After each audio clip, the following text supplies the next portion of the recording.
Since the beginning of time, the human race has been creators or inventors. You can go all the way back to the caveman creating fire, or if you're spiritual, to Adam and Eve recognizing they were naked and covering themselves with leaves for clothing.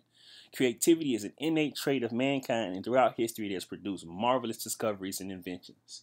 And even with all of those amazing works of intellectual property in existence, no one really cared to protect the creator's rights. That is, up until the U.S. Constitution in 1787.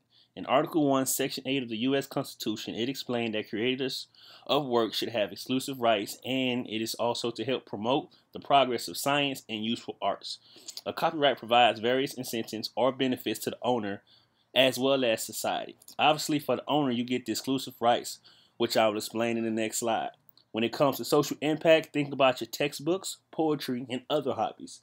From an economical standpoint, certain types of science or useful arts provide jobs, a boost in local economy thanks to tourism, or concert goers. Think about your big film productions, your film crews, all the jobs that it creates for stand-ins and things of that nature.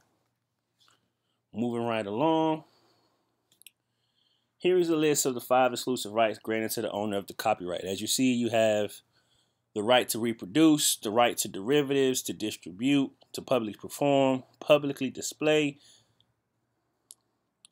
I don't understand why they have publicly perform on there twice. It's 5 rights, but publicly perform is the same thing, whether you were performing it in a cafe through the stereo or if you were performing it live on stage.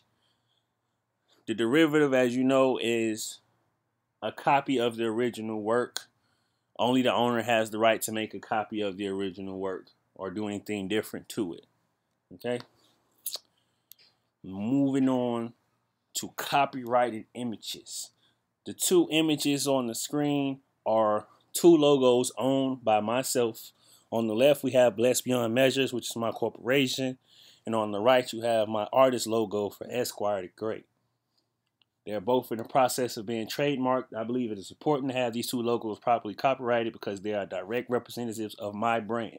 As a brand, it is vital that your brand's perception be a good one. If anyone could take my logo and do with it what they want, then there is no brand integrity and my brand would then take a hit. According to secureyourtrademark.com, a trademark helps protect against brand dilution and brand protection of infringement.